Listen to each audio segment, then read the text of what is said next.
So friends, మనం ఇప్పుడైతే మాలియా చర్చ్కి వెళ్తున్నాం అనమాట.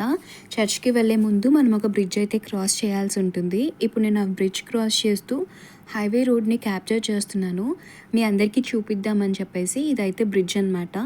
దీని కింద ఏదైతే రోడ్ కనిపిస్తుందో ఇది హైవే రోడ్ అనమాట. చూస్తున్నారు కదా, రోడ్ అంతా ఎంత స్పేషియస్గా ఉందో. సిటీ అంతా కూడా నైట్ అవ్వగానే మొత్తం లైట్స్తో వెలిగిపోతుంది అనమాట. చూడడానికి చాలా బాగుంటుంది. అండ్ మనమైతే ఇప్పుడు మాలియా చర్చ్కి వచ్చేసాము. ఇక్కడైతే ఎంట్రన్స్ అనమాట. ఎంట్రన్స్లో ఇలా ఉంటుంది. ఈ చర్చ్ అనేది హైట్లో ఉంటుంది అనమాట. చాలా పెద్దగా ఉంటుంది. చాలా పెద్ద కంపౌండ్ అనమాట ఇది.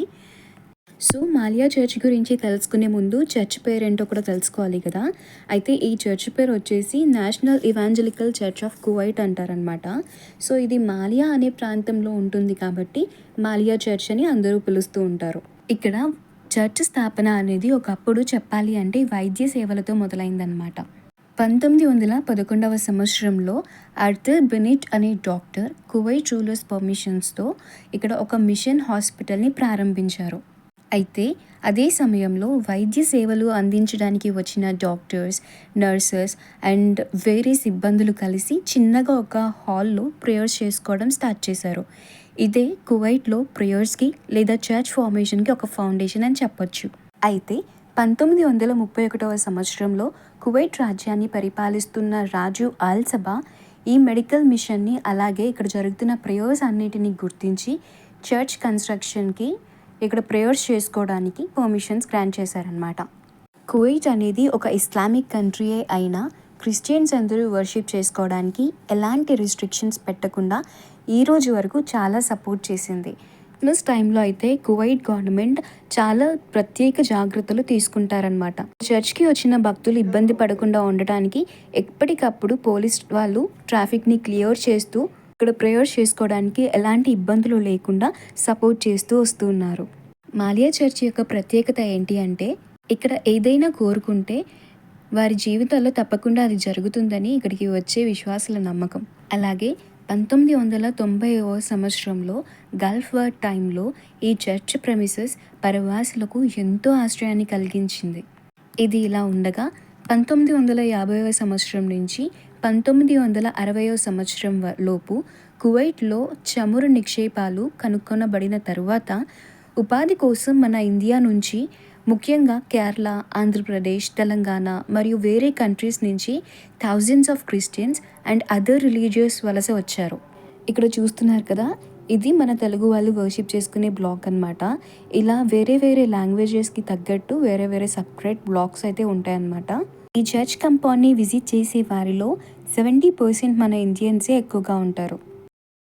1931వ సంవత్సరంలో నిర్మింపబడిన ఈ Malia church alias national evangelical church of Kuwait ఈ రోజు వరకు ఇక్కడ ఉంది. ప్రతిరోజు ఎందరో చర్చ్ని విజిట్ చేస్తూ ప్రేయర్స్ చేసుకుంటూ ఉంటారు. అయితే ఇక్కడ నియర్లీ 80కి పైగా డిఫరెంట్ లాంగ్వేజెస్ వారు ప్రతి వారం ప్రేయర్స్ చేస్తూ ఉంటారు.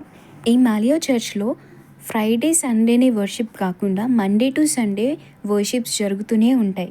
కువైట్లో వీక్ ఆఫ్ అనేది ఫ్రైడే రావటం వల్ల ఫ్రైడే రోజు చాలా క్రౌడీగా ఉంటుంది. సో ఈ విధంగా హాలిడే రోజు మన తెలుగు వాళ్ళే కాకుండా వేరే వేరే దేశపు వాళ్ళు కూడా ఈ మాలియా చర్చ్కి వచ్చి ప్రేయర్ చేసుకుంటూ ఉంటారనమాట. ఈ మాలియా చర్చ్ అనేది బీచ్కి చాలా దగ్గరలో ఉంటుంది కాబట్టి ఇక్కడ వర్షిప్ అయిపోగానే అందరూ కూడా బీచ్ దగ్గరికి వెళ్ళి బీచ్ వైబ్ని ఎంజాయ్ చేస్తారు. అలాగే ఫ్యామిలీస్ కానీ ఫ్రెండ్స్ కానీ అందరూ ఒక దగ్గర గ్యాదర్ అయ్యి బీచ్ గార్డెన్స్లోనే డిన్నర్ని కానీ లంచ్ని కానీ ఫినిష్ చేసి హ్యాపీగా ఇంటికి వెళ్ళిపోతారు. ఈ విధంగా మాలియా చర్చ్ అనేది కువైట్ సిటీలో ఎంతో ప్రత్యేకత సంపాదించుకుంది. ఇప్పటి వరకు మాలియా చర్చ్ యొక్క గొప్పతనాన్ని మనం తెలుసుకున్నాం కదా. ఇక్కడ చూస్తున్నారు కదా, ఇదంతా మాలియా చర్చ్ లోపల అనమాట. ఒక గ్రీన్ గార్డెన్లో ఉన్నంత ఫీలింగ్ వచ్చింది అక్కడ ఉన్నంతసేపు. చాలా పీస్ఫుల్గా ఉండిందనమాట. ఎక్కడ చూసినా గ్రీనరీ, ఎక్కడ చూసినా చల్లటి గాలి, ప్యూర్ ఆక్సిజన్ అయితే మనకి అక్కడి నుంచి వస్తుందన్నమాట. చాలా బాగా అనిపించింది. Peace of mind with God కావాలి అనుకున్న వాళ్ళకి ది బెస్ట్ ప్లేస్ అని నేను చెప్తాను. ఇది చూస్తున్నారు కదా, బాగా ఎంత బాగుందో. కార్డ్బోర్డ్ షీట్తో దీన్ని ప్రిపేర్ చేశారంట. చాలా బాగా చేశారు కదా. అలాగే ఇక్కడ పిల్లలు ఆడుకోవడానికి కూడా చాలా స్పేషియస్గా ఉందన్నమాట. వర్షిప్ అవర్స్ అయిపోయాక పిల్లలందరూ కూడా ఇక్కడ చాలా బాగా ఎంజాయ్ చేస్తున్నారు. మొత్తం ఎక్కడ చూసినా గార్డెన్ కదా. అలాగే మినీ పార్క్ కూడా ఉంది. ఈ ప్లేస్‌లో ఏంటంటే పిల్లలు కూడా చాలా ఎంజాయ్ చేస్తారనమాట ఆ టైంని. మేమైతే ఈవినింగ్ టైం వెళ్ళామనమాట చర్చ్‌కి. మేము వెళ్ళేటప్పటికి నైట్ అయిపోయింది. మార్నింగ్ వ్యూ అయితే ఇంకా బావుంటుంది. ఈసారి వెళ్ళినప్పుడు నేను మార్నింగ్ వ్యూ కూడా క్యాప్చర్ చేసి మీకు షేర్ చేస్తాను. అండ్ లోపల చూస్తున్నారు కదా! లోపలైతే ఇలా ఉంటుందనమాట. క్రాస్ ఎంత డిజైన్ చేశారు కదా! సిట్టింగ్‌కయితే ఇదనమాట. సరౌండింగ్స్ అంతా ఈ విధంగా ఉంటుంది. మీకు కూడా పీస్ ఆఫ్ మైండ్ కావాలి అంటే ఈ ప్లేస్‌ని తప్పకుండా విజిట్ అవ్వండి. ఇలాంటి ఇంట్రెస్టింగ్ అండ్ హిస్టారికల్ వీడియోస్ కోసం నా ఛానల్‌ని సబ్స్క్రైబ్ చేయండి, సపోర్ట్ చేయండి. బాయ్.